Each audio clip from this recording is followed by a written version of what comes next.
Welcome to Monday Morning Coffee with Inside the Firm.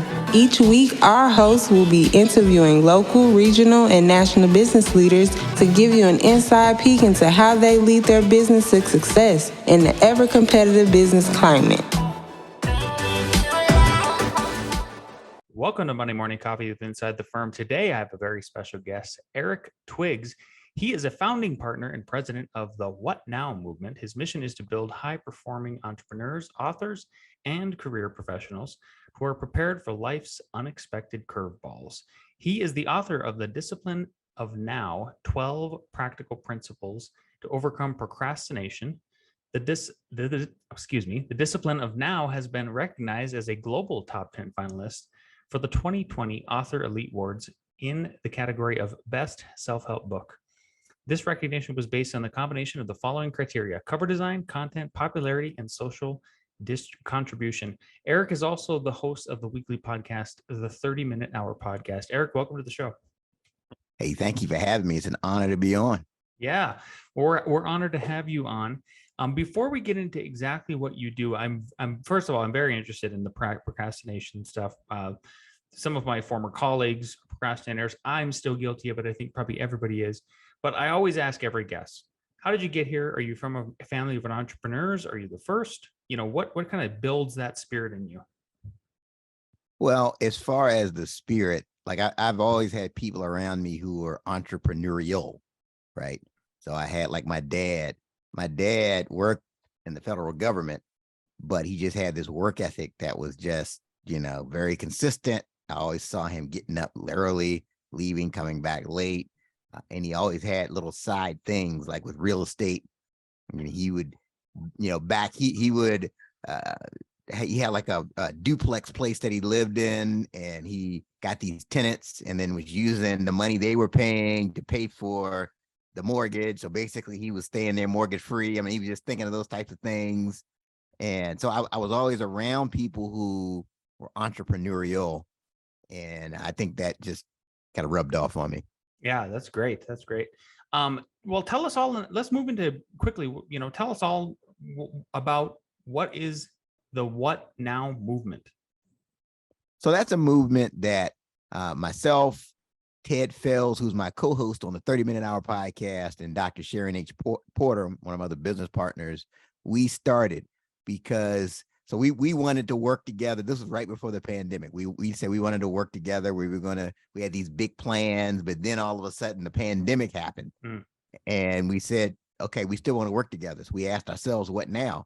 But then we started noticing that people in our circles would say, hey, I've got this idea for a venture, but I'm going to wait until things get back to normal. And we said, that's the last thing you need to do. What you need to be asking yourself is what now? So then we decided to call it the What Now movement. Okay. So our mission is to help people to pivot instead of just stopping when they face a challenge, right? They need to be asking themselves what now. They need to be pivoting. What can you do? What's the smallest step you can take in the right direction? Beautiful. I love that. Yeah. I mean, you can't wait, right? Life is so short. It's like every moment, you should either be kind of present in it or doing something, I think. Tell me all about, what inspired you to write The Discipline of Now? Well, so procrastination is something that's just kind of been with me for a while as far as trying to overcome it. And, when I was working with corporate America, I had 17 locations I was responsible for as a district manager.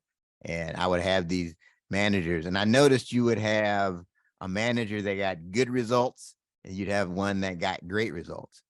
And most of the time, the level of know-how was about the same. They knew a lot of the same things, but I noticed that the difference from good to great was that ability to do the thing that they needed to do, whether they felt like it or not, right? They just had this discipline of now. And so I wrote the book because I was frustrated, because I was looking for resources to help myself with procrastination, to help people become more productive. And it was a lot of the same cookie cutter stuff, right? It was, oh yeah, you got to wake up early and don't check your email before the same time, and just a lot of the same stuff. And I wanted to put something in people's hands that was useful, that you can implement. Even like, for example, even if you are a night owl, you can find strategies in the book to help you. Whatever your personality type is, whatever your tendencies are, the discipline of now has been designed to help you. So that's kind of the background on why I wrote the book and what I was thinking there. Yeah. How is your book, would you say, different than others that are out there on the topic of procrastination? I didn't even look for any others, but I have to imagine there are plenty of others. So I would love to, what separates yours from the crowd? Well, a couple of things. Number one, I've got customized solutions. Again, it's not just the kind of one size fits all answers. That's number one. And then number two, I've got the procrastination prevention pyramid. It's a framework that I created just based off of my over 28,000 plus coaching sessions to help people to overcome procrastination. It's outlined in the book, and there's 5 levels on the pyramid. And once people go up the levels, you find that you've overcome procrastination. Got it. I love that. Who would you say the book is for? I mean, I would assume everybody. I mean, that's kind of one of the things I felt like I sort of admitted was, look, I'm a very highly productive person. I even resonate with this idea of the discipline of now without even reading the book. So I'm guilty of procrastination. Would you say the book is for everybody, or is it for certain people? I think everybody can benefit from it, but the target audience is that entrepreneurial person who's looking to go from good to great. That's kind of the person that's kind of the target, but everybody can benefit from it. I mean, I've had people just from all walks of life tell me that they like for whatever reason, college students tend to gravitate to the message, and because they find they struggle with procrastination. But I think everybody can benefit from it, but it's designed for that entrepreneurial person that's really looking to go from good to great. Nice. Can you give us any maybe just examples of people that have reached out to you, after they've read the book like that? The people that have taken themselves from good to great? Yeah, I mean, several examples. I know there's this one young lady who has been procrastinating on starting her business, and I happened to see her at one of my events, and she said she applied the principles that I taught, and now she's got her own custom jewelry design business, and she'd always been thinking about it, but then read the book. And it was when I was having one of those days. You ever had one of those days where it's just like, oh, is anybody listening? Am I just getting crickets? Yeah. In which you reached out to me, it said that. I mean, that just really, it was very helpful. So yes, I mean, and I think the big takeaway is that you just never know how your work is impacting people. Even like having a podcast, right? Yep. You just never know. Even if you have one download, that one person, their life could be changed by the content of the message. So I think the takeaway is don't stop. Don't procrastinate on doing that thing that you feel called to do. Yeah, that calling, exactly. I'm with you. There's been multiple times. So, our podcast has been here for 6 years now. This is our 6th year. We just crossed 500,000 downloads.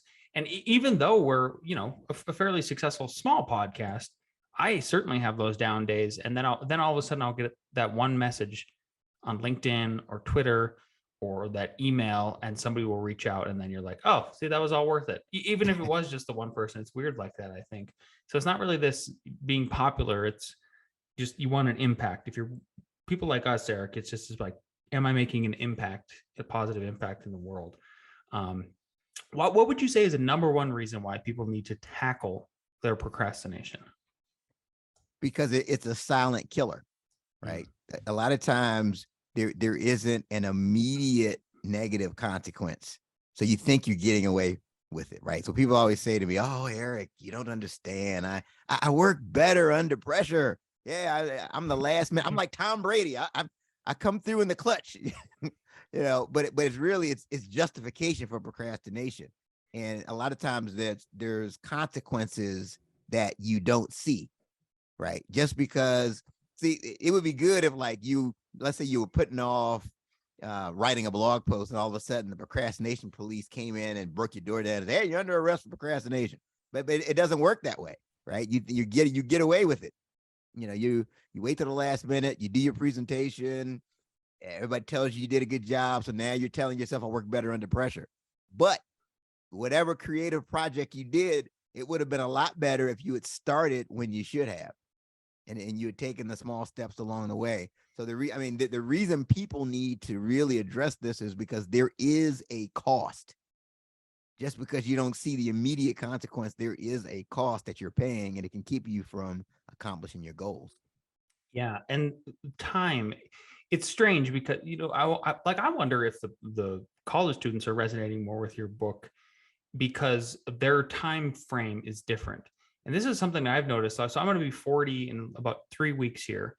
And one things I've noticed is like the older I get, then you can first of all, I finally felt like there was a mortality coming at some point in the last couple of years. I was like, oh crap, I'm actually my life is over half over now.